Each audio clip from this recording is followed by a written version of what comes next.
Phone में shorts और reels ही scroll करते रहोगे या फिर मार्केट की बड़ी अपडेट भी जाननी है? मुझे पक्का पता है कि इस बड़ी अपडेट के बारे में आपको कुछ नहीं पता होगा। हाय गाइस, मैं हूं आपकी फ्रेंड रोशनी और स्टॉक मार्केट से रिलेटेड जिस तरीके से मैं आपके साथ डेली छोटे बड़े सारे इंपॉर्टेंट अपडेट शेयर करती हूँ, उसी सीरीज में आज मैं आपके लिए बहुत ही इंपॉर्टेंट अपडेट लेकर आई हूँ, जो कि स्टॉक मार्केट में आपके नए इन्वेस्टमेंट और ट्रेडिंग के प्रॉफिट के रास्ते बोल सकता है। वो क्या अपडेट है, आइए उसको हम ब्रेक डाउन करते हैं। वो अपडेट ये है कि जिस आप सभी जानते होंगे, इंडेक्स या इंडाइसेस जो है ऑलरेडी इंडियन मार्केट पे अवेलेबल है, जैसे निफ्टी 50 है, बैंक निफ्टी है, राइट। इसी तरीके से इंडियन सेबी ने आप कह लीजिए या फिर एनएससी कह लीजिए, इन्होंने 3 नए इंडेक्स जो है इंडाइसेस लॉन्च किए हैं। वो कौन से नए इंडाइसेस है वो मैं आपके साथ अभी शेयर करती हूँ। पहला है नंबर 1, जो कि आपको मैंने पहले भी अपडेट किया था, वो है आपका Nifty EV and new age automotive. Nifty EV and new age automotive, इस इंडेक्स में या इस इंडाइसेस में आपको वो कंपनीज या वो स्टॉक मिलेंगे जो ऑलरेडी ईवी या ऑटो सेक्टर से रिलेट करते हैं। ठीक है, आइए एक बार दोबारा आपके साथ ब्रेक डाउन करते हैं। The Nifty EV and new age automotive index aims to track the performance of the companies which form part of the EV ecosystems and or are involved in the development of the new age automotive vehicles। समझे आप इसका मतलब? इस index में आपको वो companies मिलेंगी जो कि इलेक्ट्रॉनिक व्हीकल से रिलेटेड ऑटोमेटिव कंपनीज हैं, उनकी ट्रैकशीट या उनकी परफॉर्मेंस इसमें ट्रैक की जाएगी। तो आपको ये पता चल जाएगा कि वो कंपनीज जो ईवी सेक्टर में काम करती है, ईवी सेक्टर में परफॉर्म कर रही है, वो उन कंपनी का परफॉर्मेंस कैसा चल रहा है और क्या आपको उसमें इन्वेस्ट करना चाहिए। ठीक है, इस ईवी सेक्टर में कई कंपनी काम कर रही है, जिसमें कि टाटा का सबसे आगे नाम लिया जाता है। अगर हम इंडिया की बात करें, इंडिया में टाटा की जो कंपनी है वो इलेक्ट्रॉनिक व्हीकल्स के सेक्टर में बहुत अच्छा परफॉर्म कर रही है। तो इस तरीके के जो स्टॉक्स होंगे, जो इलेक्ट्रॉनिक व्हीकल्स कंपनी जो बनाती होंगी, उनकी जो परफॉर्मेंस होगी वो इस इंडेक्स या इंडाइसेस में जो है वो काउंट की जाएगी। ठीक है, जो सेकंड इंडेक्स आया है वो है आपका इंडिया निफ्टी इंडिया टूरिज्म। ठीक है, निफ्टी इंडिया टूरिज्म, इस स्टॉक में in this indices, Nifty India Tourism Index aims to track the performance of these stocks from the Nifty 500 index, which are represented the travel and tourism theme।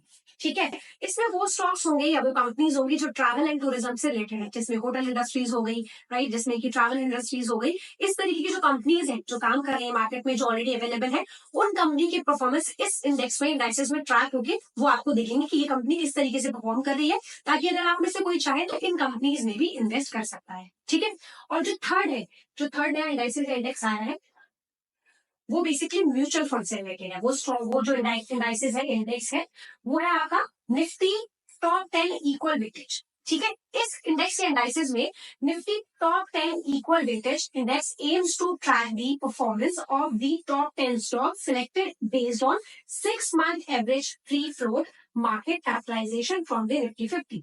इसमें वो 10 companies आप कह लीजिए या वो कुछ कंपनीज हैं जिन कंपनीज के जो है आने वाले टाइम में ये खुद से म्यूचुअल फंड लेकर आएंगे, तो इनकी बेसिकली जो परफॉर्मेंस रहेगी उसे ट्रैक किया जाएगा, ताकि म्यूचुअल फंड में आप ये कह लीजिए आप लोगों के लिए बेसिकली एक तरीके का ही म्यूचुअल फंड का इंडेक्स हो जाएगा, जिससे आपको पता चल जाएगा कि इन पर्टिकुलर कंपनीज के म्यूचुअल फंड किस तरीके से परफॉर्म कर रहे हैं। ठीक है, तो अब आप लोगों के लिए एक बड़ा अवसर आया है, जो कि आपको कई अलग अलग सेक्टर्स में भी इन्वेस्ट करने की नई अपॉर्चुनिटी लेकर आया है, चाहे वो ईवी सेक्टर हो, चाहे वो टूरिज्म सेक्टर हो, चाहे वो इस तरीके से म्यूचुअल फंड की जो कंपनीज होने वाली है। ठीक है, आने वाले 6 महीनों में, जैसा कि इसमें दिखाया, आपको पता भी चल रहा होगा, Nifty top 10 equal weightage index aims to track the performance of the top 10 stocks selected based on the 6 month average free float market capitalization from the Nifty 50।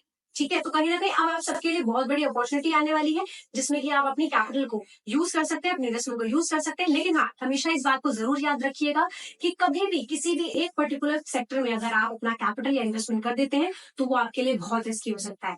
Diversification हमेशा एक सेफ रास्ता रहता है आपके कैपिटल को बचाने के लिए भी और आपके कैपिटल को ग्रो करने के लिए भी। तो अगर आप अपने कैपिटल को ग्रो करना चाहते हैं तो हमेशा सबसे पहला आपका स्टेप होना चाहिए कि आप अपनी नॉलेज के बाद ही, यानी पूरी रिसर्च करने के बाद ही आप इन्वेस्ट करो।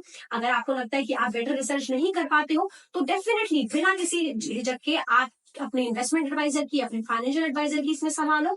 उसके बाद जब भी आप मार्केट में इन्वेस्ट करते हो तो अपने इन्वेस्टमेंट को हमेशा डाइवर्सिफाई करके रखो। ठीक है, अलग अलग सेक्टर्स में, अलग अलग स्टॉक्स में, ताकि अगर कोई सेक्टर आपको डाउन दिखाई देता है तो एटलीस्ट दूसरा सेक्टर आपको वहां पे सपोर्ट करेगा, आपके लॉसेस को कम करेगा। ठीक है, मार्केट से रिलेटेड इस तरीके की सारी हमारी छोटी बड़ी अपडेट्स के लिए आपको चैनल को सब्सक्राइब करना होगा। इस वीडियोस को अपने उन सभी फ्रेंड के साथ शेयर कीजिए जो मार्केट में नए हैं या फिर पुराने हैं लेकिन उन्हें न्यूज करानी थी, राइट। अगर आप चाहते हो कि हम किसी स्पेसिफिक टॉपिक पर आपको न्यूज या अपडेट शेयर करें तो उसके लिए भी आप मुझे कमेंट करके बता सकते हो। इस वीडियो में अगर आपको कुछ समझ नहीं आता तो कमेंट करके भी पूछ सकते हो, ठीक है। या फिर हमारे जो हेल्पलाइन नंबर ऑलरेडी यहाँ पे आपको फ्लैश होते हुए नजर आएगा, इस नंबर पर भी कॉल करके आप पूछ सकते हो या मैसेज कर सकते हो, ठीक है। और अगर आपको कोई क्वेरी होती है तो हमेशा से जैसा मैं बोलती हूँ कमेंट सेक्शन ओपन है, लेकिन मार्केट में अगर आपको अर्न करना है तो उसका सबसे फर्स्ट स्टेप हमेशा से लर्निंग ही है। तो सीखना कभी मत छोड़िए, सीखते रहिए और काम करते रहिए।